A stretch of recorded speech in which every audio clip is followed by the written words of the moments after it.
诗篇96篇3节说到，在列邦中述说他的荣耀，在万民中述说他的奇事。各位弟兄姐妹平安。我们一起从座位上站立起来，我们想来一起述说他的神迹奇事。哈利路亚！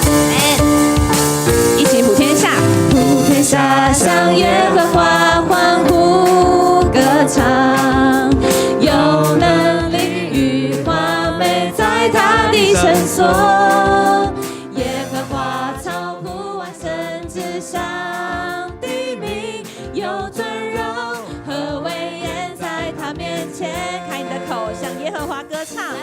耶和华歌唱，向拯救磐石欢呼，因耶和华伟大，当受极大的赞美。来向耶和华歌唱，全地要向他歌颂，在列邦中述说他奇妙的作为。我们要宣告神奇妙的作为，阿们吗？普天下向耶和华欢呼歌唱，有能力与华美在他的圣所。耶和华超乎万神之上的名，有尊荣和威严在他面前。喜乐来向耶和华，来向耶和华歌唱，向拯救磐石欢呼。耶和华伟大，当受极大的赞美。来向耶和华歌唱，全地要向他歌颂，在列邦中述说他奇妙的作为。一起宣告他奇妙的作为。当传下进入他的门，当赞美进入他的园，当感谢耶和华，赞颂他的生命，因为耶和华本为善，他的慈爱存到永远，他的心是永不更改，直到万代。当称谢进入他的门，称谢进入他的门，当赞美进入他的园，当感谢耶和华，称颂他的生命，因为耶和华本为善，他的慈爱存到永远，他的心是永不更改，直到万代。来向耶和华歌唱，向拯救磐石欢呼，因耶和华伟大，当受极大的赞美。来向耶和华歌唱，全地要向他歌颂，在列邦中述说他奇妙的作为。来向耶和华歌唱，向拯救磐石欢呼，因耶和华伟大，当受极大的赞美。来向耶和华歌唱，全地要向他歌颂，在列邦中述说他奇妙。一起来宣告，向耶和华歌唱，向耶和华歌唱，向拯救磐石欢呼，因耶和华伟大，当受极大的赞美。来向耶和华歌唱，全地要向他歌颂，在列邦中述说他奇妙的作为。在列邦中述说他奇妙，在列邦中述说他奇妙的作为。在列邦中述说他奇妙的作为。哈利路亚，我赞美神，哈利路亚。是的，主啊，在赞美中，我们看见神的荣美。主啊，你也应许我们，在任何的环境中，使你的同在跟我们在一起。主啊，我们爱你，我们要用这首诗歌成为我们的祷告，一起来献上。我爱你，用尽我全心全意全力，荣耀高举你的名，我跟随不怀疑。我爱你，用尽我全心全意全力，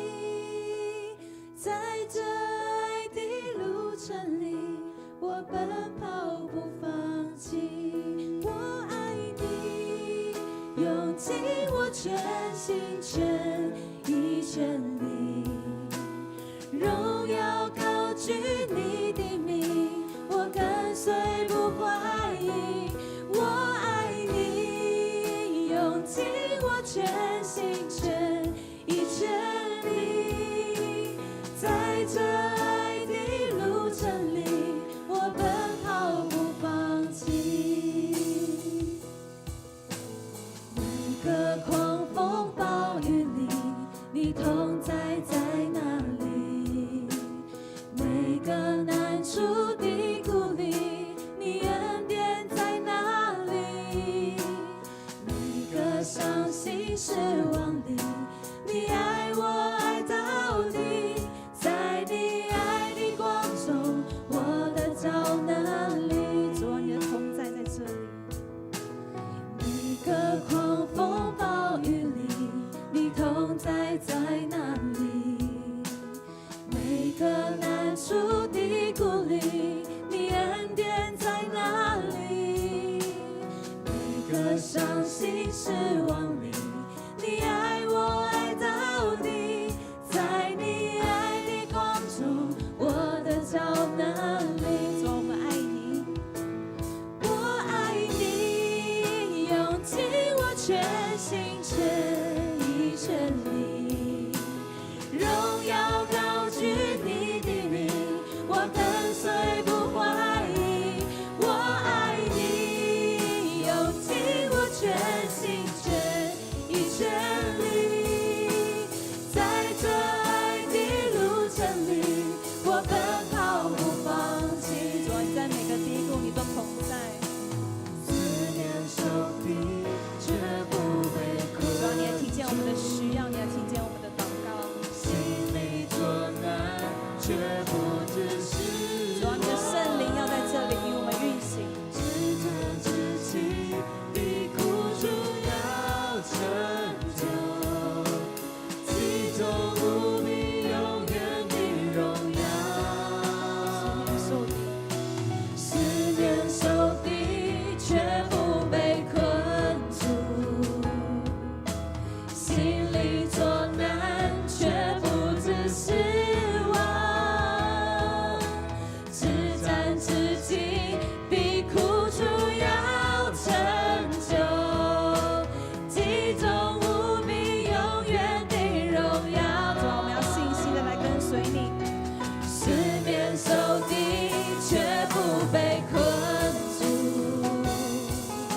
心里作难却不知失望，至战至情比苦楚要成就，其中无比永远的荣耀。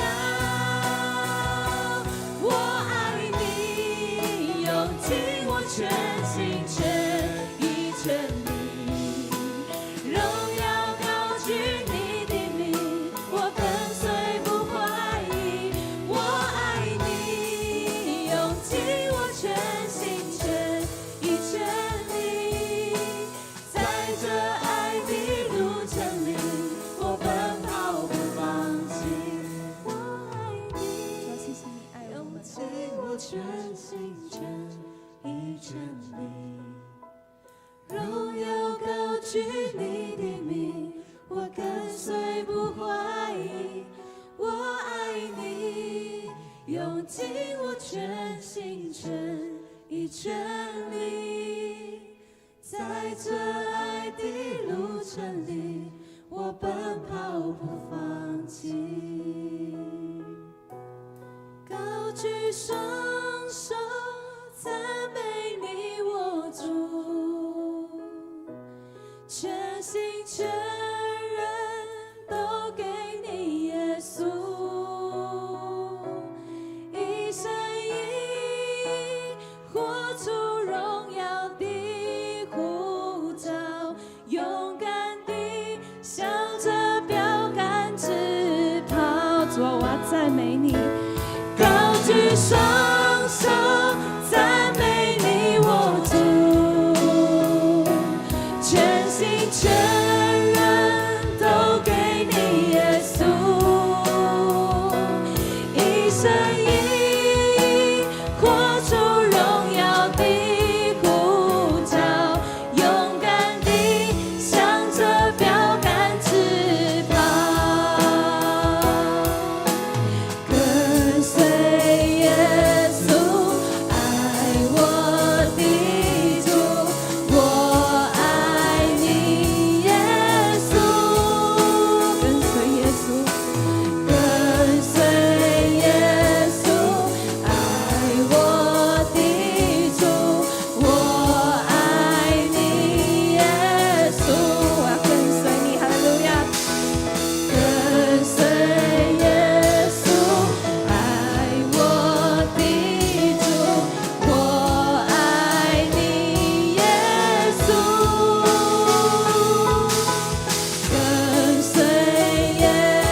随耶稣，爱我的主，我爱你，耶稣。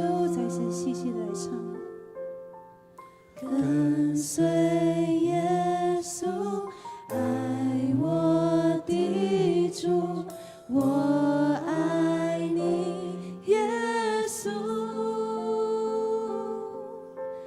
跟随耶稣，爱我的主，我爱你，耶稣。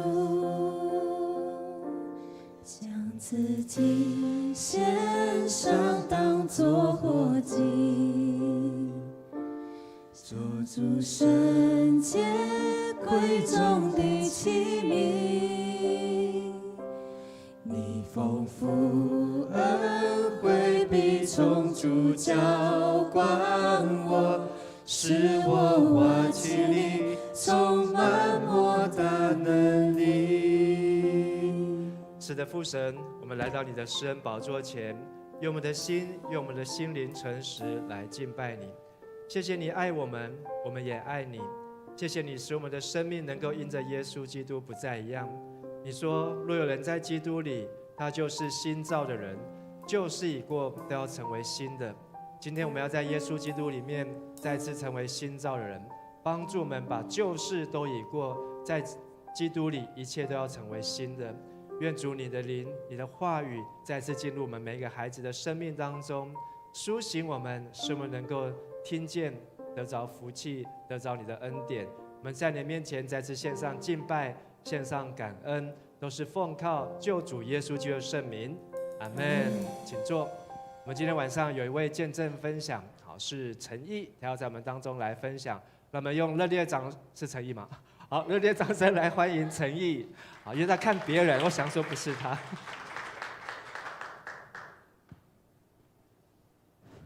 大家平安。平安。我是陈毅，应该很多人都认识我。然后，但我还是简单自我介绍一下好。我今年20岁，然后现在在台北读大学。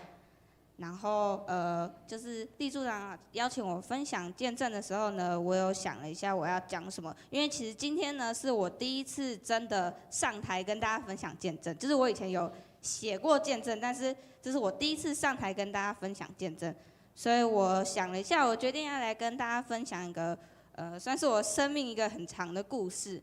那我呢，我是家里的第4代的基督徒，就是其实我从小到大呢，一直都是在基督信仰的家庭长大的。那我也是从出生到现在呢，我都在迦南教会长大。那也很多人呢，其实跟我一起长大的。然后有一些人他可能已经换教会了，或是去了别的地方，甚至他可能消失，我也不知道他到底去哪里了。然后像是允琪啊，他也是从小跟我长大，他中间他也消失一段时间，他现在又回来了。所以就其实我是在这边的一个非常老的老屁股，所以我从来没有离开过这边。然后我对这边呢也是非常的熟悉，就是基本上教会随便一个角落我都非常的熟悉。那其实我小时候，差不多是我小学的时候，我是很讨厌来教会的，因为我觉得来这边参加主日学很无聊，真的很无聊，就是每个礼拜老师都讲一样的故事啊。我其实从幼稚园听到国小，我已经完全腻了。就是其实主日学会讲的东西就是一样。然后我不知道大家有没有参加过主日学，就是主日学听完故事呢要分班，然后还要写作业。我那时候对我来讲，他就是写作业，然后就要在那边写，然后老师还会一直逼你说快点快点，这题还没有写。然后我就觉得哦真的很烦，然后还要结束之后，我还要等我爸爸妈妈跟教会有聊天啊，然后什么什么，然后搞到很晚之后才可以回家。所以其实我小时候很讨厌来教会。那夏令营我也是参加过好几年，但我也觉得很无聊，真的很无聊。因为其实哥哥姐姐办那些活动，我应该闭着眼睛都知道他们下一步要做什么。我记得有一个哥哥，其实有点忘记是谁，但是我记得他跟我分享过一个故事，就是我有一年参加夏令营，然后他们办了一个大活动，就是要让学员去猜教会的一些大小事。然后听说，其实不太记得这件事，但我听说我那天下午我把所有的题目的分数都抢过来，因为全部都是我答的。但由此可知，就是我其实不是很在意这件事，因为这件事情我都知道，然后我也不是很在意。当时候我就是把教会当成一个我礼拜天就是一定要来的一个很无聊的地方。那上国中之后呢，我也是很自然的就进到了青年牧区，然后开始参加礼拜啊，参加小组啊。我还记得我立组长还当过我的小组长，那是我国中的时候，那个时候是叫做 GU 是吗？忘记了，太久远了，真的太久远。然后我也有接一些服侍啊，当时也有一些朋友。然后，但其实我那个时候没有特别的想法，我就是觉得来这边做礼拜很像学校每个礼拜要叫我去听讲座那种感觉，或者是小组就是大家聚在一起，然后嘻嘻哈哈。然后服侍呢，其实我没有什么太特别的感觉，我就是觉得它应该就是有点像班级干部，老师叫你做什么我就做什么。但是整体而言，我觉得蛮好玩的，可能都是因为有朋友在。我每个礼拜来，我都是在等我的朋友来，然后不然我就是一直传讯说，哦，你什么时候要来？你什么时候来？我很无聊。所以我当时候就差不多我国中那段时间，我有一个很叛逆的想法，就是我以后上大学，我一定要很酷的，像那些哥哥姐姐一样，一读大学我就离开这个教会，然后我就消失，然后大家都找不到我，然后我就要这样子默默的消失在这个地方。然后过了很久之后，大家就会想起来说，哦，对耶，有陈毅这个人耶，他现在不知道在哪里了。那一直到差不多是我国3的时候呢，我是第一次真正的好好的认识这个教会背后到底为我们这群叛逆的小孩做了什么。就是我参加了夏令营，然后我那时候是第一次当核心同工，但我当时其实也没有做什么，因为大家可能觉得我年纪很小，所以我其实没有负责什么事情，我就只记得好像1个月要去开一次会，但是我也不知道他们在讲什么。我印象最深刻的就是他们一直吵架，他们就一直吵架，然后吵到好像还要快要闹掰了，但是我也不记得他们在吵什么架。不过当时我就觉得很酷哎，就是他们那么讨厌这里吗？还是他们觉得这里很烦？为什么要一直吵架，然后又一直来？这样到底是什么意思？我看不懂。但是我开始有点发现，教会好像不是我想的那么无聊，一年一直在重复一样的事情啊，那么枯燥乏味。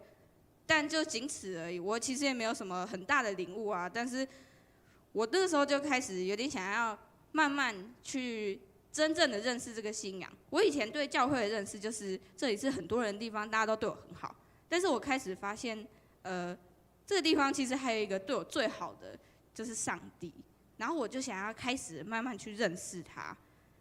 从那个时候开始，我就发现我的心里好像多住了一个人，就是我内心好像突然有人会跟我讲话，就是我在烦恼一些事情的时候啊，大家会有时候会突然跟我讲话，然后是那种很安静、很温柔，然后突然一个想法说你应该要去这样做那种感觉。所以后来我就开始渐渐喜欢教会了，但是我觉得跟以前不一样。我以前是喜欢来这边玩，然后只要有朋友没有来聚会啊，或者是我知道他们可能要有一段时间不能来这里，我就会很难过，我就会觉得我来这边是为了要来社交，或者是来让我的心灵感到满足的。但从那个时候我就开始喜欢这个地方，这个教会本身，我喜欢这里的空气啊，我喜欢这里的氛围，我喜欢我在这边当老屁股的感觉，我非常的喜欢。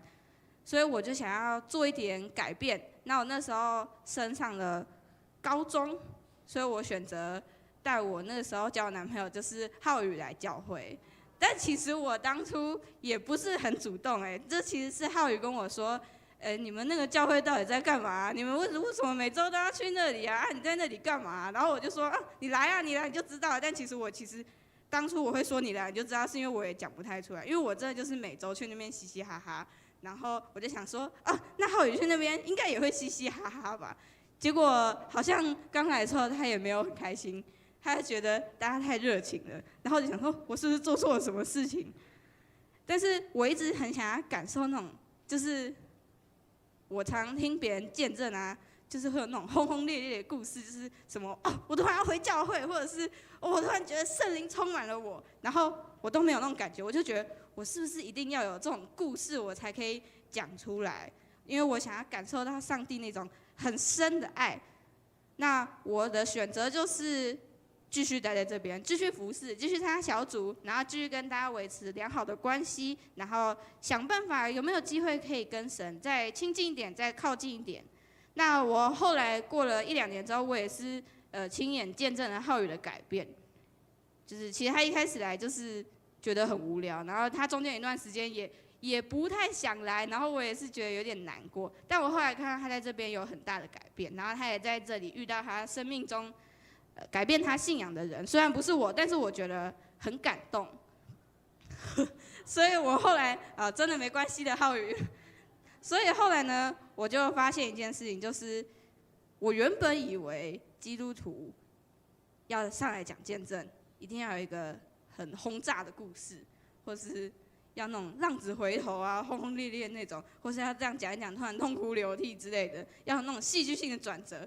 但是我后来发现，上帝他在我的生命中，他是用我的20年来给我一个见证，就是我从来没有选择要离开过这个信仰。我在写到这边的时候，我那时候就在想说，天哪，我讲这个大家应该觉得很无聊吧？但是我还是想要跟大家分享，就是我刚刚有提到我国中的时候有点叛逆，我就有2个梦想，小小的梦想。就第一个，我要离开教会嘛，跟我刚刚有提，我一定要离开教会，我要因为用读大学不能回家很麻烦，或者是不方便这个理由，我要顺利的离开这个地方。然后第二个呢，我不要当什么组长，我不要当什么营长，我不要当什么小队长，什么我都不要，我不要当那种很厉害的人，因为我觉得没有必要在这里出风头吧，就是我其实真的就这样想。那事实证明，过了很多年后，他用一个很酷的方式回应我吧，就是他真的让我去台北读大学了，但是我从来没有想要逃走过，我每一周都想尽办法要回来，就是我排开任何事情我都要回来这边聚会，然后来这边服侍。然后呢，相信大家应该也知道，就是我去年当上了夏令的营长，然后我今年也是营长，然后我还多担任了一个短宣队的队长。那现在呢，我也是嘉兴小组的副组长，就是其实这一切都是一个很奇妙的事情。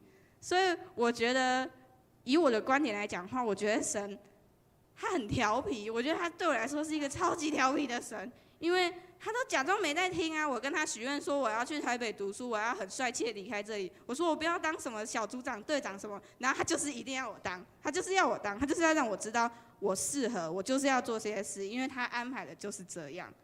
他就是用一个让我觉得啊你怎么这样子啊那种方式，让我知道哦他其实一直在听我讲话，只是他在那边傲娇，装作不知道。所以呢，就是想跟大家说，我的生命呢，其实没有经历什么那种惊天动地的神迹，或者是我突然圣灵感动之类。但是我觉得他是用一个很细水长流的生命见证来让我更认识他。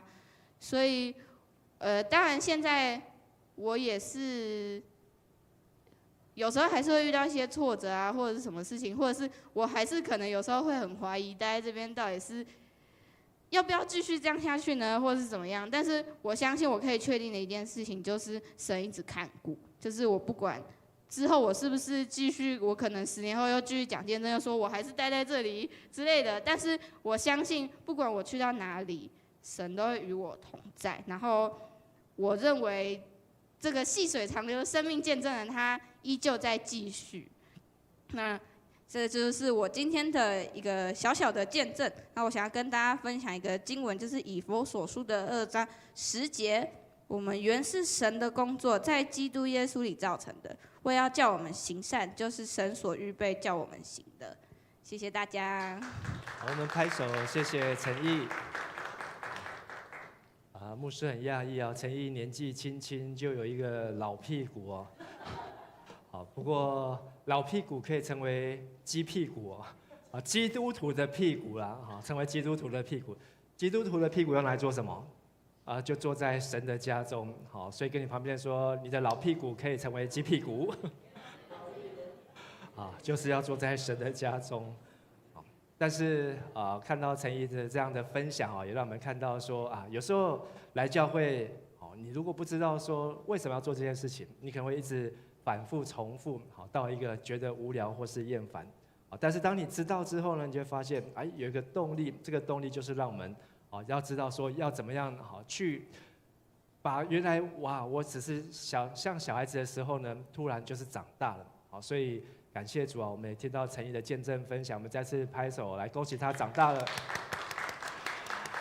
今天牧师要和大家来分享的是以斯拉记我们一起来读以斯拉记第7章的经文，只有6节到10节，邀请大家一起同声开口来读，请。这以斯拉从巴比伦上来，他是敏捷的文士，通达耶和华以色列神所赐摩西的律法书。王允准他一切所求的，是因为耶和华他神的手帮助他。亚达薛西王第7年，以色列人、祭司、利未人、歌唱的、守门的、尼提宁，有上耶路撒冷的。王第7年5月，以斯拉到了耶路撒冷。正月初1日，他从巴比伦启程，因他神施恩的手帮助他。5月初1日就到了耶路撒冷。以斯拉定志考究遵行耶和华的律法，又将律例典章教训以色列人。我们一起来祷告。亲爱的爸父神，我们感谢你带领我们在过去1个礼拜甚至1年的时间今天也是感恩节的前夕，我们在感恩节的礼拜主日当中再次献上我们对主你的感谢不只感谢过去1个礼拜，感谢过去的1年，也感谢过去的日子有主天天与我们同在，借着你的话语教导帮助我们，也让我们在今天的敬拜你的话语当中再次得着帮助和智慧和力量。我们这样祷告祈求，奉靠主耶稣基督的名求，阿们。今天牧师要大家分享是以斯拉记当中一个非常我觉得很喜欢的故事因为以斯拉呢可以把很无聊的事情但是呢变成是很重要的事情有时候呢在教会当中你会常常反复做一些事情让你觉得很无聊，但是我们都想要来追求这个轰轰烈烈的信仰能够有这个高潮迭起的信仰甚至我们也期待我们的教会呢能够坐满了人，能够盖得富丽又堂皇，能够像是欧洲的教堂一样。但是要荣耀上帝的家，荣耀上帝的殿，我想要先反问大家，你觉得在教会当中什么事情是最不荣耀神的？你有没有想到如果在教会当中或是信仰当中有什么事情是最不荣耀神的呢？大概呢，大家会先想到的就是你可能作奸犯科，在教会当中，警察来把你带走上铐或是外面的邻居来指责然后警察来开罚单甚至呢，最近的新闻呢，看到这个太子集团，这个全球吸金上百亿，然后呢，他们每天呢住在这个豪宅，开着是豪车，然后挥霍不完的金钱但是呢。最后发现，原来他们光鲜亮丽的这个外表底下，背后他们是谁呢？诈骗集团即便他们参加了很多的公益慈善的团体，但是让人这个新闻一爆出来之后，曾经他是周杰伦的邻居，然后他又是什么这个基金会，然后捐了很多的钱，但是到最后呢，让人家发现，原来他们是诈骗集团。一般在教会想到说，我们会不荣耀神的事情，可能是做了坏事，但是我觉得呢，还有比这更糟糕的事情，就是不荣耀神的事情是什么呢？我想了很久，我想到一个，就是你本来相信神了，本来已经成为基督徒了，甚至已经受洗了，然后告诉神说，神啊，我要跟随你，我要服侍你，我要爱你，可是呢，最后却怎样离开神？为什么会离开神？可能从离开教会开始。为什么离开教会？可能就是离开小组、离开主日、离开聚会、离开祷告的习惯，而且这样一点一点就把你从教会原来很安全的生活，就把你带走了，以至于你去到外面，就变成不认识神。我曾经去到一个教会，然后去探访，就是跟着这个教会的长子要去探访一个执事。这个执事他本来是教会的执事。结果呢，他现在怎样？他不仅没有来教会，甚至呢，他还吃素。他不仅吃素，他还拜佛他还拜佛。你能够想象吗？这是一个教会的什么执事？曾经一个教会的执事，但是今天他居然不信了，不相信了。我觉得这个让我想起来，真的是很不能荣耀神。哇，人家听到之后说你是基督徒你曾经在教会，但你现在怎么变成和尚了？出家了，变成法师了？还有一件不能荣耀神的事情呢，我觉得就是你的生命。跟你旁边说，你的生命是要来荣耀神，你的生命是要来荣耀神，你的生命是反映出上帝的形象，要活出上帝的荣耀。但是如果让自己的生活，让自己的生命变得一团乱，甚至人生一塌涂地，然后呢完全没有办法控制失控，或是为了追求金钱，为了财富赚得全世界，但是这个生命呢却成为卖给了金钱。你知道在台积电的主管最近新闻让我真是大开眼界。这个本来都是业界的秘密。我以前知道台积电的一个经理呢，他的年薪是3000万，多不多？这个大概他一年的薪水，大概人家赚30年，大概人家要赚30年以上。但是呢，他这个台积电的经理呢，他却说他退休下来之后，他发现他的身体，他的这个贵州海了了就他赚了这么多的钱，最后呢，他却没有办法好好的去享受，甚至他果然很早他就没有药可以去医他。然后最近呢，台积电这个主管呢，说他一年的薪水呢，是8亿，然后这个上了新闻，然后变成说台积电的主管，一年的薪水8亿，又真的是超乎我们的想象。但是人若赚得全世界，却赔上自己的生命，是不能荣耀神的。跟你旁边说，赚得全世界，却赔上自己的生命，是不能荣耀神的。我们都会在年轻的时候想要多赚一些，多得到一些，多享受一些。哇，上面这些车子，如果能够赚到一台，那有多好！在网络上网红，哇，很多人开着他心爱的车，在那边哇，看起来好羡慕心动。但是呢，人若赚得这个世界，却把他这个生命失落了，不能够去活出上帝的荣耀的时候，这是不能够荣耀神。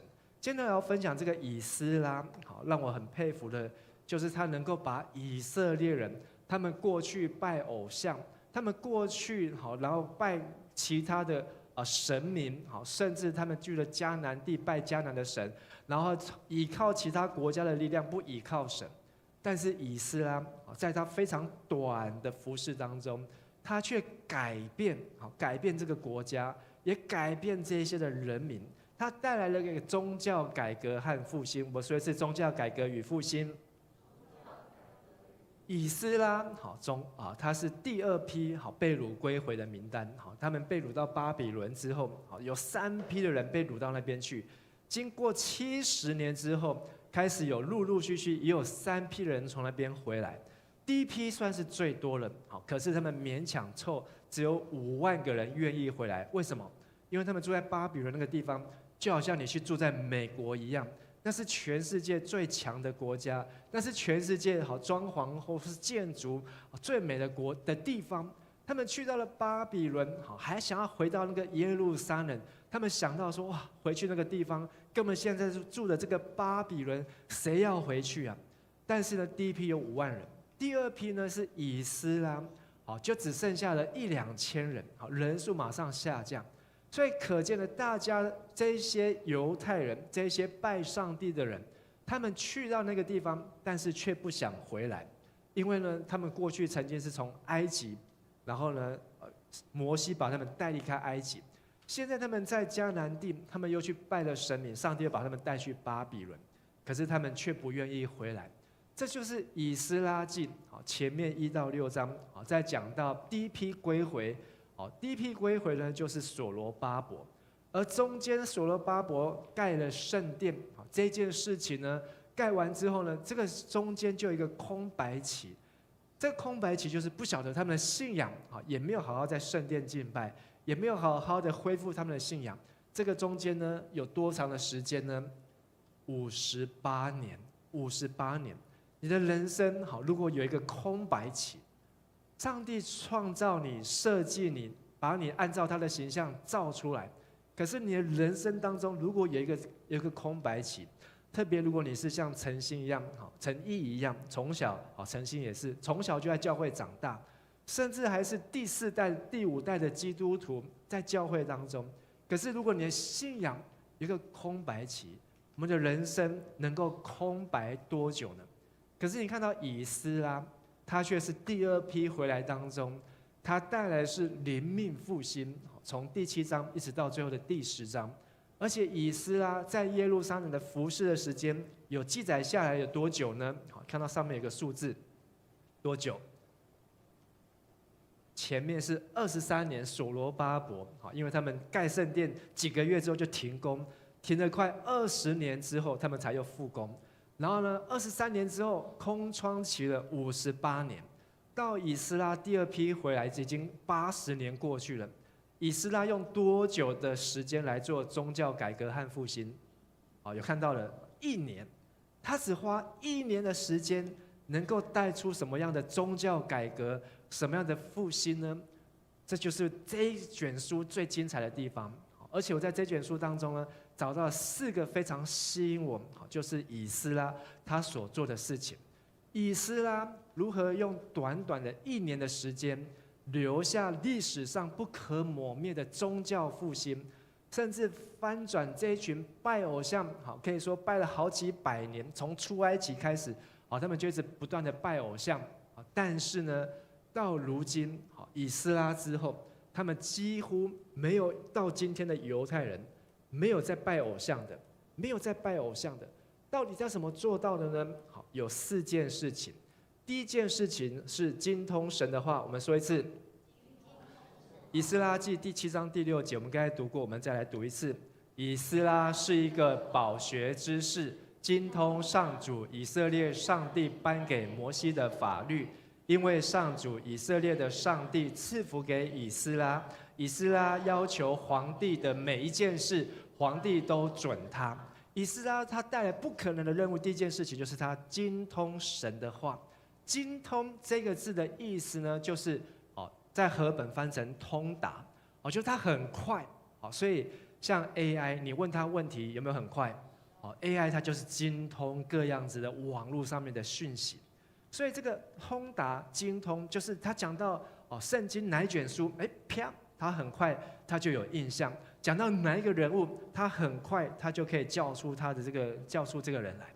以斯拉那个年代虽然没有 AI， 虽然没有 ChatGPT， 可是呢，他透过他自己人生没有空白空窗期，他不断从小读神的话，从他的父母亲所教给他，他自己也立志读神的话，以至于他能够精通上帝的话。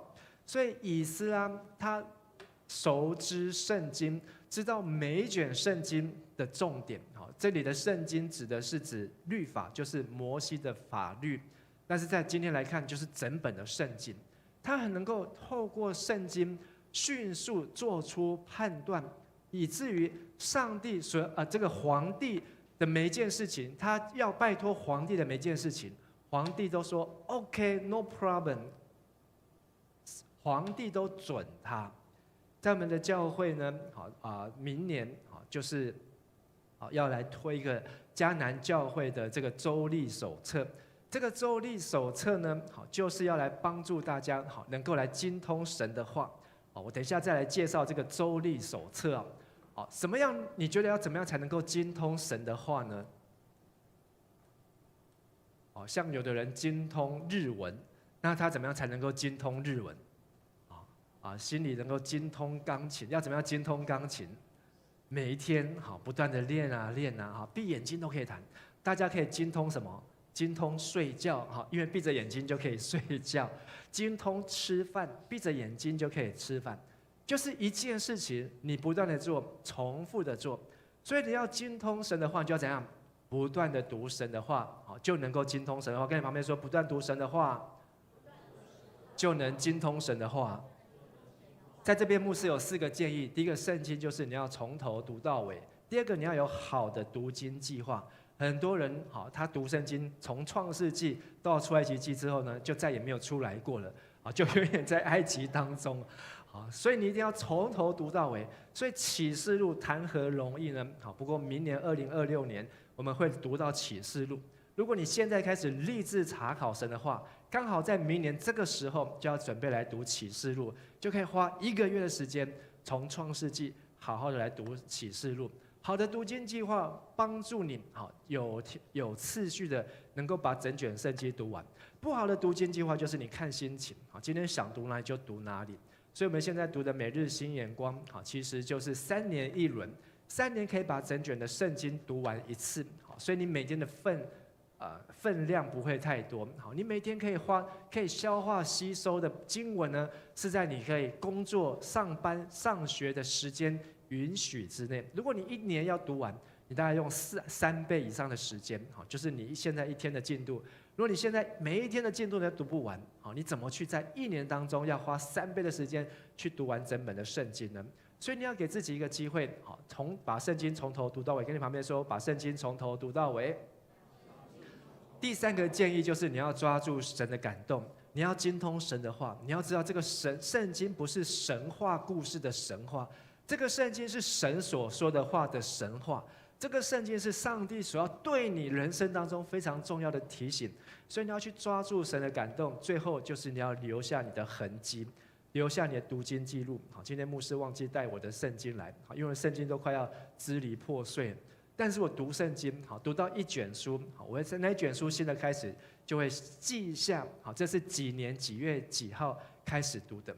当我下一次又读到这卷书的时候，说哦，原来这是我2年前读过的，或是这是我几个月前才读过的，好，就有一个记录。所以在哪里记下你的读经记录最好？圣经上面，好，所以如果你记在你的笔记上，记在你的手机当中，也是一个方法。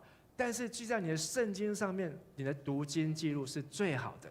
所以你需要有一本圣经。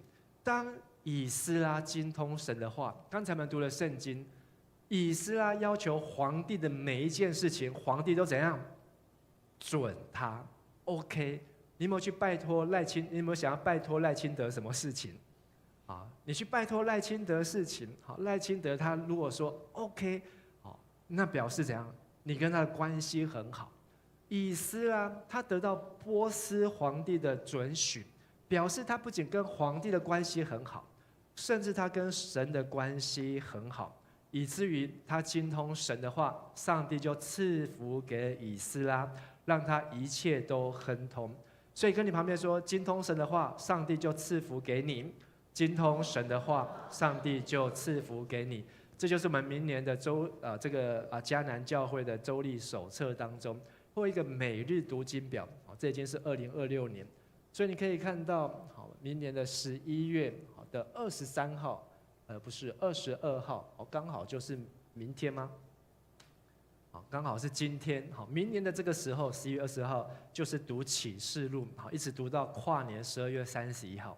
如果你想要精通神的话，你想要见到赖清德，好，赖清德说你要我帮你做什么事情，然后赖清德就马上你告诉他，他就说 OK， 就是因为上帝赐福给你，所以当你精通神的话，神就赐福给你。好，所以这是我们周历手册，好，现在正在设计好内容跟排版，会把我们每一天的灵修笔记，好，都会灵修的进度都放在上面，好，甚至呢，好，也会有教会的行事历哦。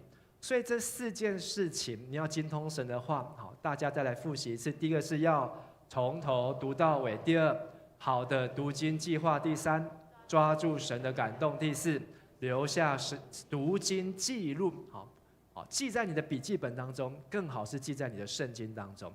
以斯拉在短短的1年当中，摩西律法只有几卷？创出利民申5本，所以他可以在1年当中教大家好好读圣经。但是我们今天有66卷，是当时的12倍之多，应该是13倍多。但是呢，以斯拉他还是透过上帝给他精通神的话，让他能够带来宗教改革和复兴。第2件以斯拉所做的事情是考究神的话。以斯拉记7章10节，我们一起来读。以斯拉一生专心研究，并实行上主的法律，又把一切法律条例教导以色列人民。好，这个是现代中一本专心研究，好，和修本翻成考究。考究神的话，好，上面有紫色是希伯来文。希伯来文这个字的意思就是去寻求，或是去寻找。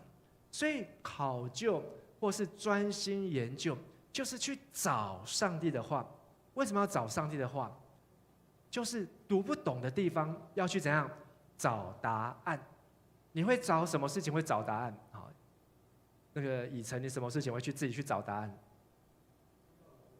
听到谣言的时候，你会去找到底什么是真相？好，那雨欣，你什么时候会去找答案？最近去找什么答案？考卷考哪一科？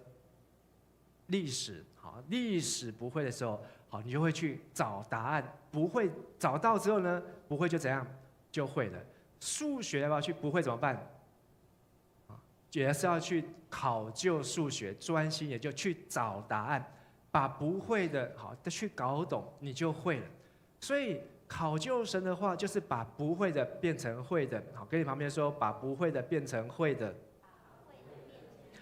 那怎么样考究？好，专心研究神的话呢？好，牧师有4个建议。第一个就是你可以多读不同版本的圣经。好，不要只有永远读和合本。和合本好是这个红色这个的。是1919年，好，就是106年前，好，明年就107年前的人所用的中文。所以100年前的中文，你听得懂吗？还是听得懂？但是里面有一些话，好，已经我们100年后，甚至30年前都没有人在用了。你还在念的时候呢，你就会不懂，你就必须要去寻求。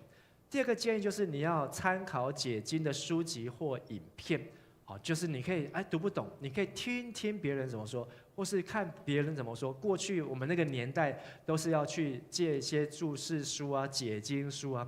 好，但是今天这个年代呢，好，你是要去打开手机 YouTube， 好，然后你要读以斯拉记，就在 YouTube 上面搜寻以斯拉记，哇，他就会给你满满的以斯拉记，就可以听到不同的人来解释神的话、圣经的话。好，但是呢，也要注意。这些解经的人呢，你要了解他的背景，好，不要照单全收。怎么样？只要知道这个人的背景呢？好，就是这个人，好，他到底有没有在教会当中？这个人他的信仰的生活表现出来是一个什么样子？好，有一些网红，哇，你看这个流量很高，好，解经的影片，哇，很多人在看，因为他会制造很多的议题，或是很耸动的标题，或是他透过 AI 画了很多很漂亮的图片。但是这个人的生活如果是一个糜烂，这个人的生命如果是一个乱七八糟的时候，或是一个这个墙头草的时候，你就这样子的影片呢，好，你要小心，因为可能不知不觉他讲的你会跟这个人一样。好，第4个呢，你要考究神的话，最重要是要有圣灵的带领。好，说一次圣灵的带领，因为耶稣说圣灵好就是真理的保惠师。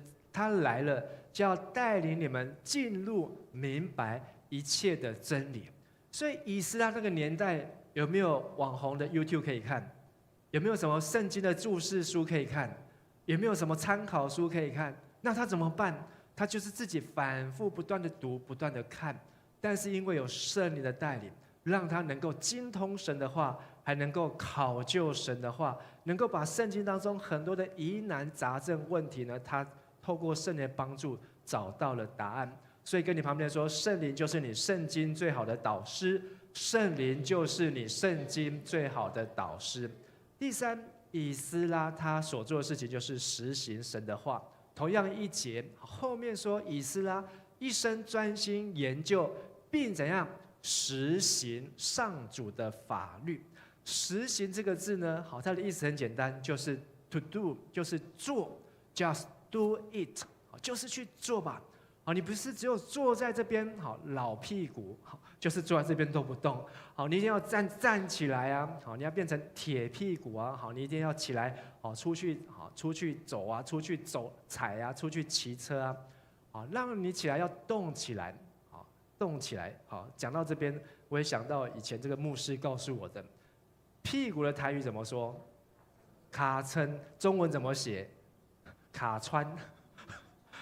脚撑，你的脚撑起来，叫做卡撑，脚撑，所以屁股，台语跟华语哪个比较漂亮？台语比较漂亮，让你的脚撑起你的身体，就是脚撑卡撑，那屁股呢？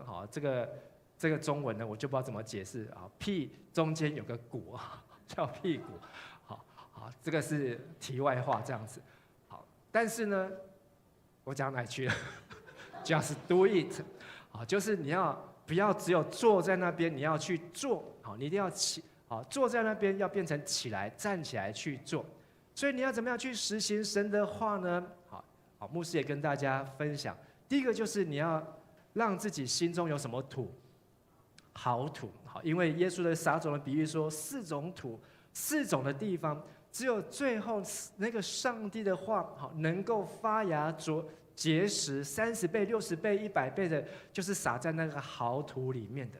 所以你要让你的心中成为好土，就是你不能一边读上帝的话，一边又在怀疑上帝，一边在读圣经，然后一边心里面又在埋怨苦读。所以你要让你的心中成为好土，就是你要上 A1。你要上 A1 的造就课程，当你上完之后，就是要让你心中的这些问题都能够得到解答，都能够得到清楚。你当上帝的话进去之后，把这些杂草通通拔出来，把这些坏的种子都拔掉。上帝的话种进去之后，哇，它就能够很快的发芽，而且没有荆棘，也不会被有飞鸟来吃掉，也不会在石头上被太阳来晒死。第二个就是你每一次读经，你要有一个领受的心态。什么叫做领受的心态？这是我小时候在读经的时候，那时候的传道常常这样教我们。今天神要对我说的话，说一次，今天神要对我说的话，就是你要读圣经的时候，你要先有一个 idea， 今天神要对我说的话是什么呢？你这样去读，跟你自己这样随便乱翻有没有一样？不一样，因为这是今天神要给你的，不是昨天，也不是明天，也不是20年后，是今天。所以你每一次打开圣经读圣经的时候，你要有一个领受的心态，这是今天神要给我的话，我就要把它看为宝贝，就要存放在我的心中。第三，就是你要确认是上帝的话，就要去执行。当你心里面有好土，而且你知道这是上帝给你的话，而且你也确认这不是谎言，也不是世界上来的欺骗，是这个世上的小学，是上帝给你的话，你就要去做。因为马太福音7章说，那个聪明人就是把房子盖在哪里？磐石上。为什么他可以把房子盖在磐石上？前面讲什么？前面讲就是耶稣说，那听得到又去行的人，就是你听见了上帝的道，然后你又去 to do， 去把它做出来的人，就是聪明人，就是把房子盖在磐石上。但是后面愚昧人，就是你听了，你也今天也读了，你也今天也一样花一样的力气和时间读了圣经，可是呢，听了却怎样？又合起来了，然后也没有放在心中，甚至呢，你明明知道要这样做，但是说我不要，我不要。那就是愚昧的人，表示你前面所花的力气，最后呢就差一点都白费了。最后听到不行道，你可以骗谁？只能够骗自己，骗得了上帝吗？骗不了上帝。所以你要实行神的话，上帝是鉴察我们的心。你今天所听得到，你今天所读的圣经，你愿不愿意去把它活出来，去行出来？这都是上帝都在鉴察我们，因为圣灵也在我们的心中来鉴察。以斯拉他蒙上帝的赐福，以至于皇帝为什么要答应以斯拉这个人？不是以斯拉去给皇帝是个催眠，然后去给皇帝下迷魂汤，是因为皇帝看这个人看很久了，这个人说话有没有算话？算话，而且这个人做事情的判断准不准？下礼拜会有台风然后呢，这可能呢会有洪水所以皇帝你要做一个建设，他一定是透过圣经当中上帝所给他的智慧，让他成为皇帝。波斯皇帝就是今天的美国总统这么样子的有 power 的人，但是他能够成为他的左右手，以至于呢，这个皇帝看他所做的每一件事情，他都同意，而且呢，都允许他，所以以斯拉他才能够带1-2千的人回来到耶路撒冷，走了4个月的时间，在我们的灵修笔记当中呢，这个字很小，但是刻意的，因为希望你拿到这个灵修笔记的时候呢，上面那5件事情呢，你都会记得。第一个就是要读经文，第二就是要挑金句，第3个是要写什么？写感受，第4个是要今日事，第5个呢，今日毕。这5件事情呢，就是要帮助你去把上帝的话消化，从眼睛，然后到嘴巴，再到耳朵，再到你的心，最后从你的心再到你的脑袋，脑袋呢再到你的手，再到你的脚，这是一个过程。而透过写这个灵修笔记，把上帝的话能够行出来，你才能够像以斯拉一样，才能够精通上帝的话，才能够得到上帝的赐福，才能够所做的事情一径亨通。这就是诗篇第1篇。诗篇第1篇谁写的呢？这又是题外话了。这个以斯拉呢，他写了3卷圣经，一个以斯拉记，然后下礼拜我们要讲的尼希米记也是他写的。今年我们读到的历代志也是以斯拉写的。你发现他专门是写那个很难的族谱、家谱、历史，这些人他去哪找出来的？他在因为精通圣经、上帝的话，他自己所写出来的东西就变成圣经。你有没有想过这件事情？你写的日记有一天变成圣经，或是你现在写的灵修笔记，有一天变成荒漠甘泉。考门夫人她就是把她的灵修感动写下来，几十年来变成多少人的这个灵修的刊物呢？因为她读神的话。所以跟你旁边说，好，你的灵修笔记可以成为荒漠甘泉，你的灵修笔记可以成为荒漠甘泉。我跟他讲的是，以斯拉他除了写了这3卷书之外，诗篇第1篇就是以斯拉，据传，虽然没有这个证实，但是据传就是以斯拉写的。所以说，日夜思想，昼夜思想的人，这人变为有福。他要像一棵树栽在溪水旁，按时候结果子，叶子也不枯干。然后最后一句，凡他所做的尽都顺利。这就是以斯拉他自己一生精通上帝的话，尽都顺利啊。所以你读圣经一定要有好的计划，就是要好的读经表，也要一个好的记事本，能够把你的灵修笔记写下来。所以你会问说，牧师这本灵修笔记多少钱呢？我也不知道多少钱。等到我们报价出来之后呢，就会告诉大家。但是你可以先登记，先购买，甚至我们把我们教会明年的行事历，通通都放在这个灵修笔记当中。所以哪几周有小组，哪几周有联合主日，哪几周各个部门要开会，我们已经正在进行当中，正在编辑当中。所以你能够透过上帝的话，跟你的生活能够结合在一起，所以让你能够去 to do， 去实行。所以上帝的话才能够成为你脚前的灯，路上的光。最后以斯拉做了一件事情，就是教导神的话。第10节后面说，以斯拉一生专心研究并实行上主的法律，他自己研究，而且他还去做实行，并且又把一切的法律条例怎么样教导以色列人民。这就是他1年，圣经当中没有看到那1年，后面有没有？应该还是有，只是我们已经没有，因为以斯拉他只要写1年就够了，他只要写1年我们就懂了。但是呢，后面我相信他是继续的做。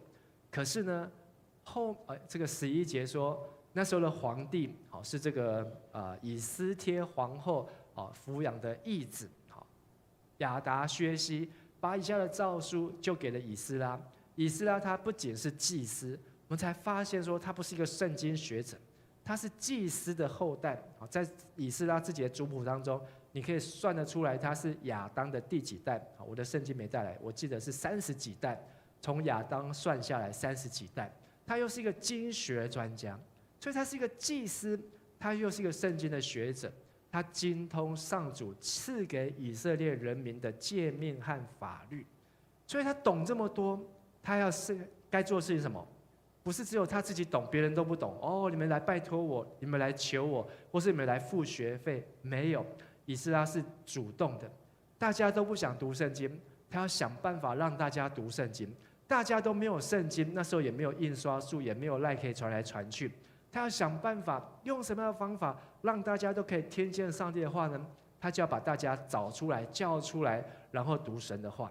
你要怎么样可以开始教导神的话？好，牧师也有最后4点建议。第一个，先去找没读过圣经的人跟他分享。如果你要去教导圣经，你去找那个很会读圣经的，专门在教圣经的人，好，你不用教圣经，他来教你。但是你可以，难道我一辈子都不能教人家读圣经吗？当然还是可以啊。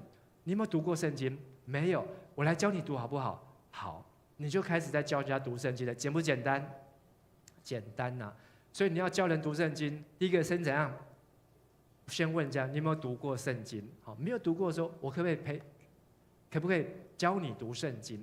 好，就是这样子就开始。第二个建议呢，你要读圣经，你要教别人之前，你要先能够回答自己的问题。读圣经最多就是问题，读不懂，不晓得这个人是谁，这个意思什么意思，这是什么年代，这在什么地方。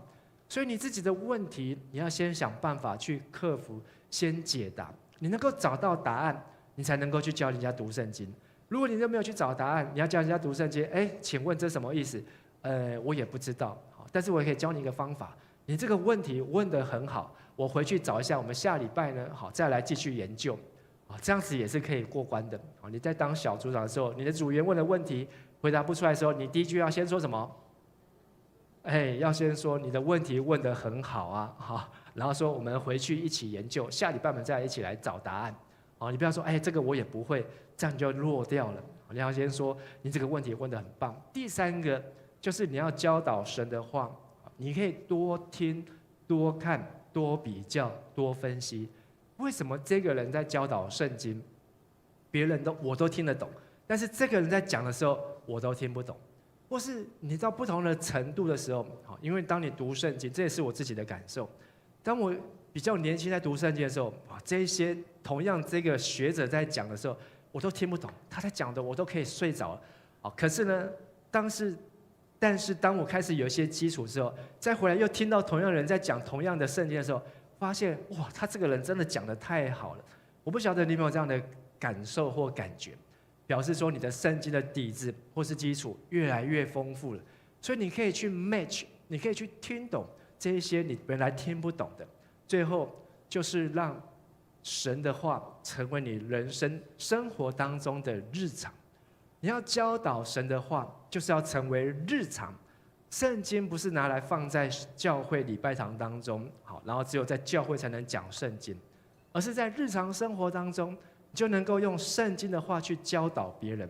譬如说今天我去骑脚踏车，我们在同一组的路上呢，有一个他就要分享，他就在分享，说他也去拜妈祖，他也跟人家去拜妈祖，他说拜妈祖很好玩。那我一听我就知道说，他去那个叫跟着妈祖，那叫什么绕境，我一听我就知道说他还不是基督徒。所以就听到在分享的时候，他就讲到祷告，他就说他都不知道该怎么祷告，他不知道祷告是要张开眼睛还是要手要合起来，但是我就可以用这个机会，就可以跟他按照他心里面的这个时候的状况，来跟他分享，也不一定要告诉你说这个马太福音几章几节什么叫做祷告，你也不一定要告诉他什么叫做主祷文，但是就是让上帝的话成为你生活当中的日常。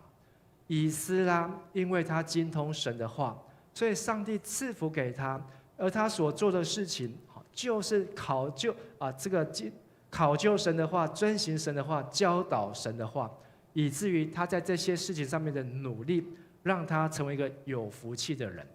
在牧师来到迦南当中，应该也不是说来到迦南，应该说从 COVID-19 的时候，那个时候改变了牧师的一个服事，就是从 COVID-19 的应该是第一个礼拜开始，第一个礼拜那个时候整个教会都不能聚会，然后呢就想到说，那我们就可以来线上读经，好，然后就告诉会友，那是，好，然后说我们就是每一天好一个时间好来读圣经，好，然后每天都读一篇，好，就是从诗篇第1篇开始，好，然后读到疫情结束，但是呢，我们诗篇读完了，疫情都还没有结束啊，但是呢，从那个时候呢，我就发现，哎呀，带会友读圣经是一个比你做任何的服事，或是比你准备讲道去探访更有价值、更有意义的事情。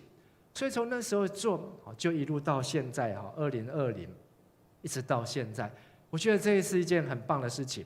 所以去年牧师来迦南，回来迦南，然后带了大家读圣经。那今年开始呢，发现这个事情，其实大家也可以来做。所以牧师也邀请了长执，一起来分享圣经。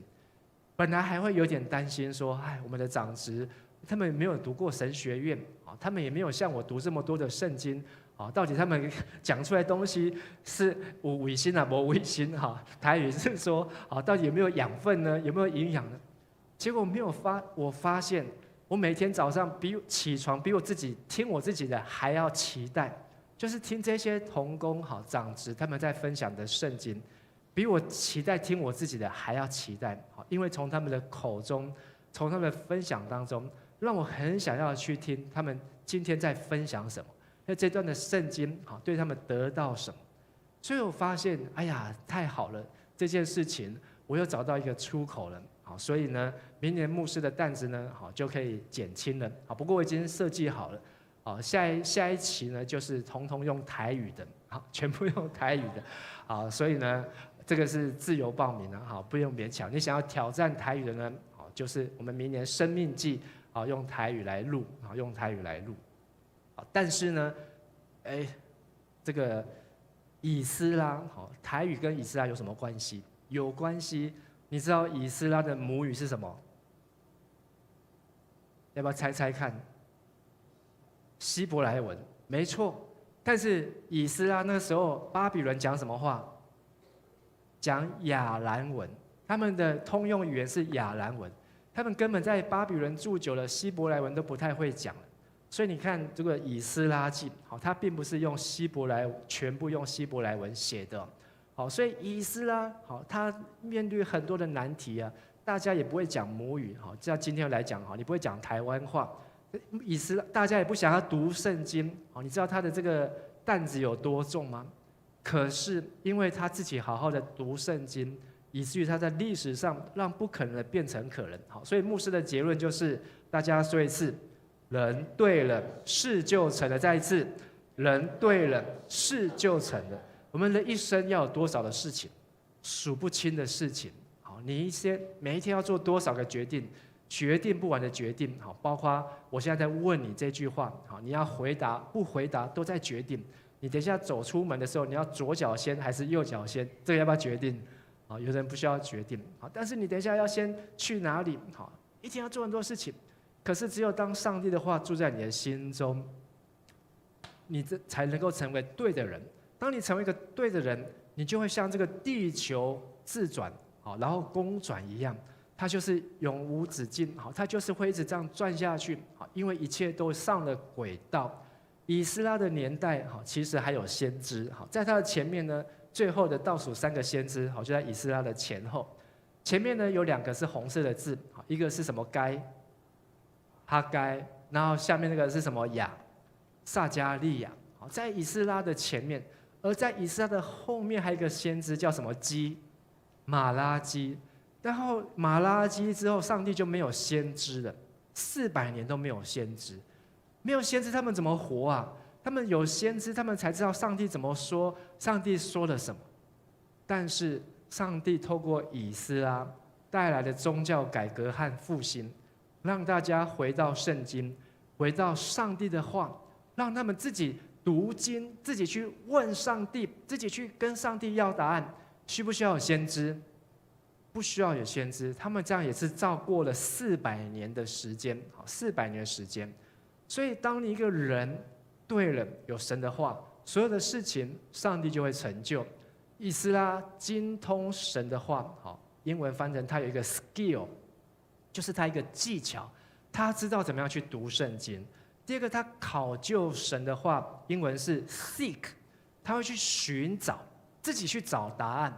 第三个是什么？马上就忘记了。遵行神的话，好，英文是 to do， 他就是把上帝的话去做出来。最后呢，好，就是去教导 to teach， 去教导上帝的话。所以他让自己成为对的人，他要帮助身边人成为对的人。在以斯拉那个时候，他们要教导神的话，好，不是那么样简单。我们可以从好那时候耶稣的时代，好的这些法利赛人，好，或是这些的经学士，或是这些的好祭司，他们所做的事情，大概他们就是400年前的以斯拉所给他们的东西，大概就会长这个样子，好，长这个样子。所以他们的都是这个羊皮，好，羊皮的书卷，好，这个书卷是一卷一卷。好，不是像我们这样一张一张翻，好，所以一卷书读完要摊开，好，然后呢卷起来，然后呢再另外一卷书，好，或是以赛亚书，光以赛亚这一卷书不可能是一卷，它就分成好几卷，这样一卷一卷拿出来读啊。但是因为以斯拉他立志查考神的话，精通神的话，遵行神的话，教导神的话，所以上帝赐福给他。好，最后我们来看。27节是今天的金句，好，我们一起来念。以斯拉说：“愿上主，我们祖先的上帝受赞美，他是以这让耶路撒冷上主的圣殿得尊荣。”原来这个圣殿得到的荣耀，哇，它有这么多的几千个这个金的盘子，还有这些圣殿的器具能够运回来，原封不动的运回来。通通都是得到皇帝的允许，而为什么皇帝允许呢？是以斯拉他说，原来是神使皇帝自愿好为耶路撒冷的圣殿来奉献，好，他还下了这个通行令，谁都不能够拦阻，好，所有的人都要帮助这些犹太人回去盖圣殿，所以这个圣殿盖起来是因为上帝的工作。后面28节。以斯拉说：“上帝的恩典使我赢得皇帝，还有皇帝的参谋们，还有他所有一切有权势的官员们的什么赞助。”以斯拉他自己知道，不是只有皇帝帮他，连皇帝手下下面的人，大家都在帮他。所以你可以想象，以斯拉台语说“话剧跟党”什么意思？走路有风，讲话呢好，就是有影响力。可是呢，上主我的神给我勇气，让我能够招聚很多的以色列宗族领袖跟我一道回去。没有人要回去，我们都住在美国了，我们好不容易好可以离开耶路撒冷了。现在在美国这么进步的地方，好，薪水这么高，每天都赚的是美金啊，光赚美金的小费，我这一辈子。就比我这一辈子这个来这边赚的小费，都比我过去在家乡赚的都还多了。我为什么要回去呢？可是以斯拉因为有上帝的话，他要回去，所以他为了上帝的使命，为了圣殿，为了圣经，为了这个后来第3个是尼希米，是为了上帝的建造城墙，他们有分3批回去，3批回去。所以以斯拉是得到很多人的赞助，牧师去参加1919环台也是需要很多人的赞助2个礼拜前牧师在这边分享，那已经有30几个人，31个人回应所以牧师要募10万块呢，已经刚好到昨天刚刚好5万块，一半了，但是还要继续努力所以我的想法是，需要有更多的人可以一起来参与。为什么要参与这个1919？就是以斯拉说的，跟我一道回去。回去哪里呢？回去你急难的时候，回去你需要人家伸出援手的时候，回去你需要人家来帮助你的时候。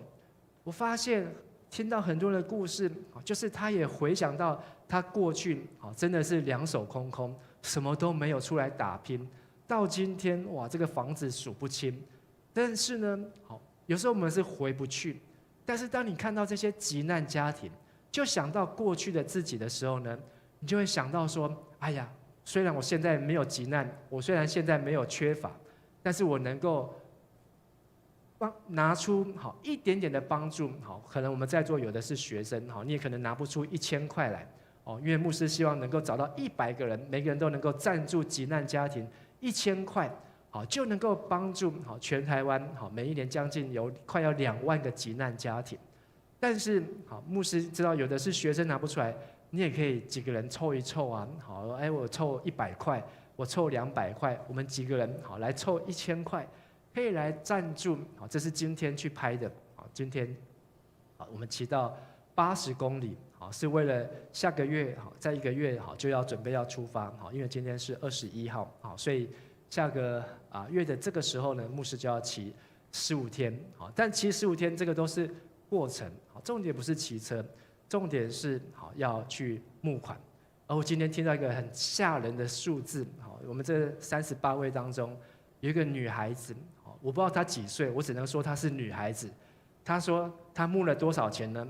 她是我们所有当中的募款第1名的，她募了100万，她募了100万。她说她1年薪水都没有100万，她募了100万。但是呢，她说她整个脑袋都在想募款的事情啊，所以她说后来她整个几乎都是豁出去，所以她收到有人一笔就奉献20万的，给我们听了说哇，真的是很感动。所以其实已经这个车队已经募到了总共募到了600多万了。但是为急难家庭的奉献，永远不嫌多，因为你不知道下一次意外跟这个灾难什么时候会来到。所以今天的信息要结束，牧师也期待我们可以来思想几件事情，就是你觉得要如何在教会当中荣耀神。如果我看到以斯拉的故事，我觉得以斯拉所带来的宗教改革真的是一件荣神益人的事情。叫人家读圣经，人家不会给你好脸色，带人家读圣经，但是你可以用上帝给你的智慧，怎么样让大家能够来精通神的话，能够把上帝的话这么难懂、这么难吃的东西，甚至可以说这么无聊的东西，让他吃得下去，变成是甜的、有滋味的。以斯拉的宗教改革对你对我有什么样子的学习呢？而我要邀请大家一起来为几件事情来祷告。第一个，求上帝来赐福我们每天的灵修。我知道我们当中有的人有每日灵修，有的人还没有每日灵修，有的人曾经每日灵修。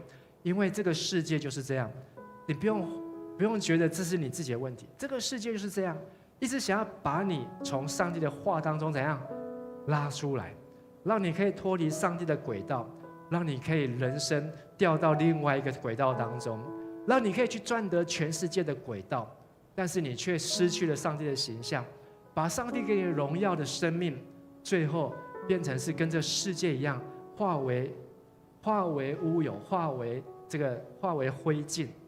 求上帝祝福你，祝福我们这个教会每一个大大小小，大家都能够好好的来读神的话，好吧？我们一起来做个祷告，为你自己的每日灵修来祷告。是的，主耶稣，我们谢谢你，让我们能够在上帝的话语当中能够得到帮助，在你的话语当中能够得到上帝的扶持。恳求你借着你的话语每一天更新我们，让我们知道你的话就是道，就是生命，就是你的灵。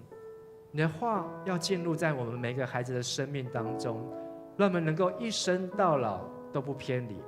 主啊，虽然我们很忙，每天有很多的工作，有很多要忙碌的事情，我们的手机永远有做不完的事，但是你的话语就是我们的生命。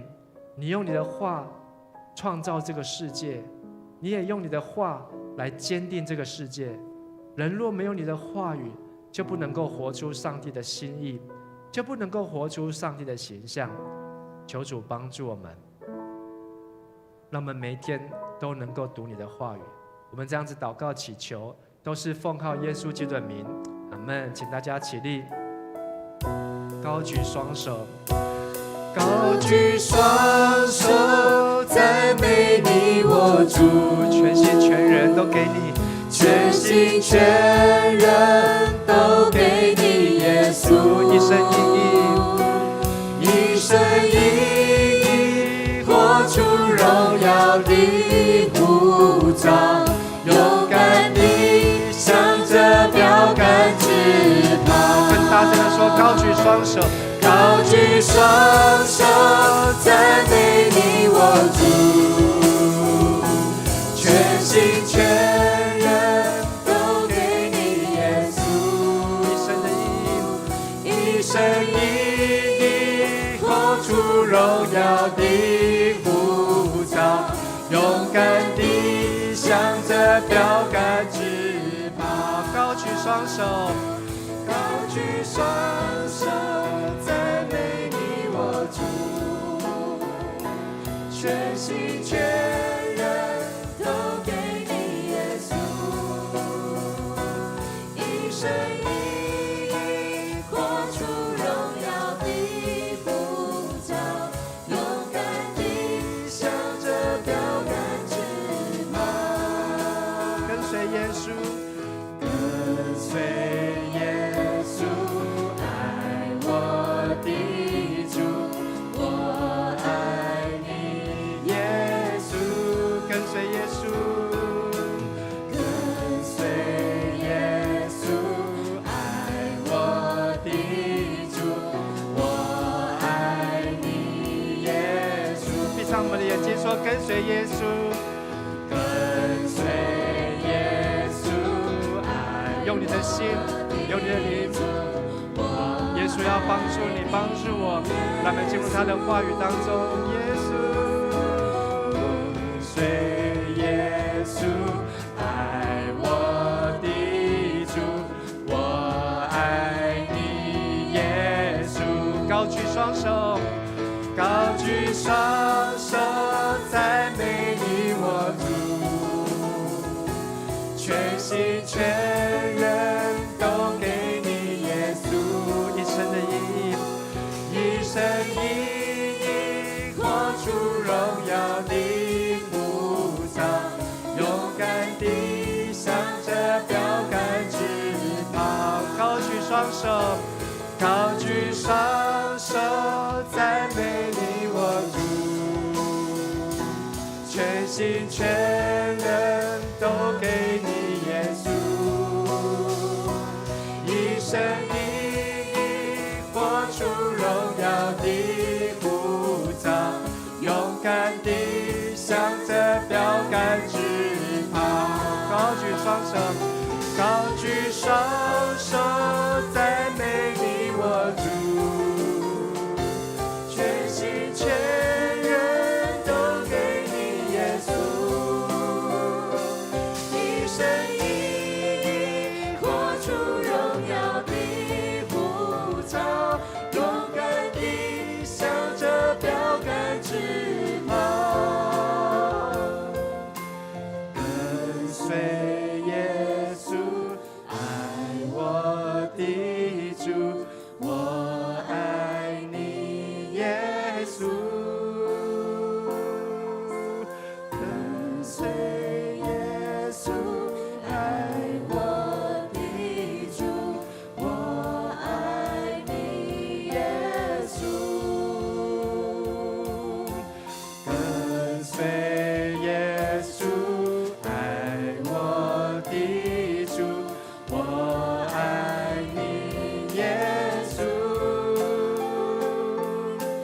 跟随耶稣，爱我的主，我爱。最后一次，跟随耶稣，大声的说，耶稣。跟随耶稣，爱我的主，我爱你，耶稣。耶稣。跟随耶稣，爱我的主，我爱你，耶稣。将自己献上当作活祭，做主圣洁贵重的器皿。你丰富恩惠，你丰富恩惠必从主浇灌我，使我瓦器里充满莫大能力。是的，耶稣，谢谢你爱我们，求你为我们的心创造一个从正直的灵，让我们每个孩子的心都能够成为好土，让你的话语进入我们的心中的时候，能够发芽，能够结出果子，让你的话语进入在我们的生命里，就成我们脚前的灯，路上的光，结出的是30倍、60倍，是100倍的祝福。主啊，帮助我们立志来查考你的话，让我们能够来考究你的话语，并且能够来遵行你的话语，还能够教导你的话语，让我们能够像以斯拉一样，能够精通神的话，把你的话带到每一个地方，把你的话分享到世界的每个角落上，让更多的人、更多的孩子、更多的年轻人都能够喜爱你的话语。求主你帮助我们。我们献上我们的祷告祈求，都是奉靠耶稣基督的圣名，阿们。请坐。奉献是基督徒感恩的表现，是一种感动回应神的恩典，是一种行动为主圣工所用。我们现在预备我们的奉献。献上我生命为你所用，我所有一切为你所赐，而我有什么不能够给你？生命是你的，恩赐是你给的，献上我生命为你所用，我能有什么不能给你？赏赐在于你，收取在于你，用我为你的尊贵器皿，一生为你成为祝福。亲爱的神，我们满心感谢赞美你，感谢你让我们能够持续来这边聚会，领受你的话语。愿你能够持续的看顾我们，使我们更多能够领受你的话语，传扬出去。我们献上我们的金钱、时间以及我们的生命，为你圣工所用。求主你能够悦纳。祷告都是奉靠主耶稣的名求，阿门。哈利路亚！我们最后用这首诗歌来宣告神的作为，我们一起来开手。普天下，普天下向耶和华欢呼歌唱，有能力与完美在他的圣所，耶和华造物万神之上的名，有尊荣和威严在他面前。来向耶和华欢呼，向拯救磐石欢呼，因耶和华伟大，当受极大的赞美。来向耶和华歌唱，全地要向他歌颂，在列邦中述说他奇妙的作为。进入他的门，当赞美进入他的园，当感谢耶和华，承受他的生命。因为耶和华本为神，他的慈爱存到永远，他的心是永不更改，直到万代。来向耶和华歌唱，让拯救磐石欢呼，因耶和华伟大，当受极大的赞美。来向耶和华歌唱，全地要向他歌颂，在列邦中述说他奇妙的作为，在列邦中述说他奇妙的作为，在列邦中述说他奇妙的作为。我们给耶稣一个热烈的掌声，拍掌把荣耀归给耶稣，哈利路亚，哈利路亚，哈利路亚。再次拍掌，用最大声拍掌，把荣耀归给耶稣。哈利路亚，哈利路亚。亲爱的天父上帝，我们感谢赞美你，让我们今天晚上能够来到你面前，言语的话语一辈子与我们同在。愿主耶稣基督的恩惠、天父上帝的慈爱、圣灵的帮助与感动，常与你们同在，从今时直到永永远远。阿们。再次拍掌，把荣耀归给耶稣。哈利路亚，请坐。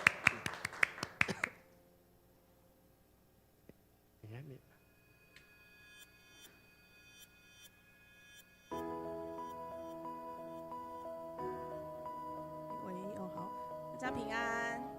好，接下来是我们报告的时间。好，今天我们有一位新朋友哦，叫做梁玉德，请他起立，他是秀慧传道的儿子啊。他本人有点害羞，大家就不要过度。对，我好像有看过他哦，我好像在主日学看过你。好，好，那斗牛士二国的老板。哦，哇，主厨好厉害哦！以后我们的爱餐就靠你了。好，帮我按一下我们的投影笔。好，那接下来就是这个礼拜是我们的感恩节主日，感谢上帝看顾及保守，以及也感谢每一位分享上帝恩典的家人。好，再来，刚刚就是我们陈牧师在讲道当中大力推荐的迦南2026迦南周历手册，包含灵修笔记已经开放预购喽。那如果觉得很棒，想要预购的弟兄姐妹，请到一楼登记。那考大家，那个要精通神的话语，需要哪4点呢？从头到尾很棒。第2个，好的读经计划。第3个，抓住神的感动。最后一个，丢下读经记录，立主长老100分。好，大家赶快去登记哦。好，下一页。好，那现在那个已经进入我们的快要到待降节期了，那我们圣诞糕也开始登记跟缴费，有意愿购买的人请到49号1楼。大家知道圣诞糕是什么吗？就是圣诞节才会有的一个糕，它就是有一个糕味，有些人喜欢，有些人不喜欢。对，剩下的蛋糕不是。好，下一页。好，那本主日爱餐，请提供给如果想要享用爱餐的人，请缴出20块。礼拜天，那1人1份，请勿外带。好，下一页。好，那接下来呢，如果有周报的弟兄姐妹，可以翻到第2页。我们今天要特别非常感谢有教会有63位，他非现任长职，也没有算志工时数，但是有连续服侍5年以上的同工。那我们请我们周6礼拜有在当中的同工起立，新运、子君、维恩、陈欣、陈毅、林欣，请掌声感谢他们5年以上以来的付出。好，陈欣同时也是我们明年的执事哦。好，下一页。再来是松大讲座，这个礼拜30点30分到12点，那是线上的，主题就是解梦系列，请来很有名的解梦大师王荣义牧师，如果有兴趣的可以了解这个会议的代码，可以进入。好，下一页。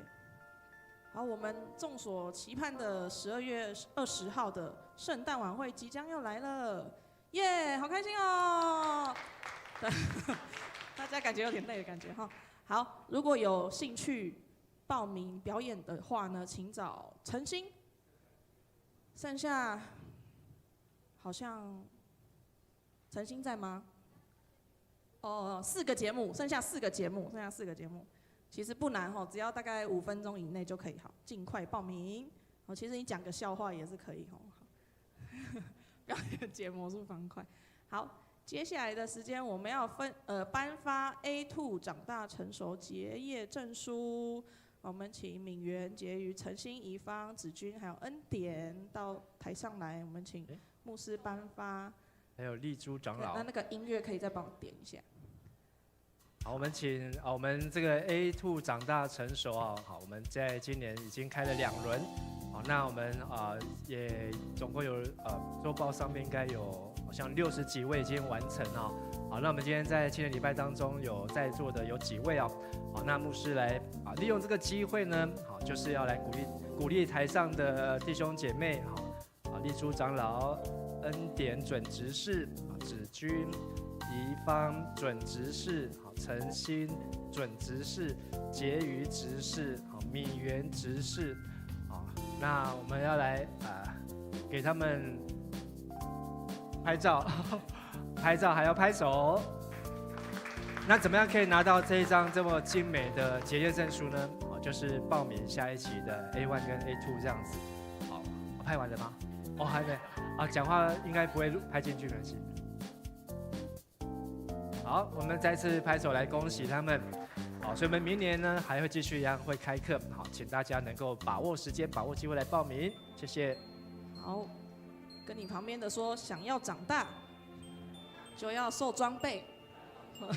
好，接下来也是我们 A1 课程上课时间，11月29号礼拜六的2点，有 A1 初心造就课程的第11课，还有第12课，请有报名上课或是补课的弟兄姐妹要注意时间，要准时出席。下一页，2026年的福音月历已经到喽。那如果有汇集在这边的小组员，每户可以领1份，请向小组长登记，或是到教会1楼领取。那如果要加购的，请向舒清长老或是张玉主任，1人1份100块，这样。好，下一页。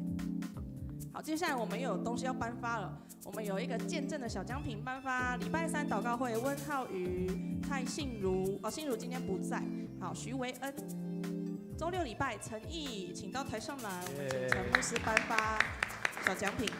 我们要特别要感谢鼓励这些年轻人勇敢为主上台啊！好，所以这个礼拜我们就有4位青年啊，在台上来见证哦。好，浩宇，好，陈毅，还有维恩，好，我们再次掌声鼓励。好，这个要拍照。好，谢谢大家，要继续为主做见证。好，跟你旁边说，想要长大就要做见证。想要长大就要做见证。下一页。想要见证就要长大。每个人都可以做见证，对。好，那我们接下来是小组时间，嘉青在这边舞台左侧，YZ 小组在吧台的空地。好，谢谢大家。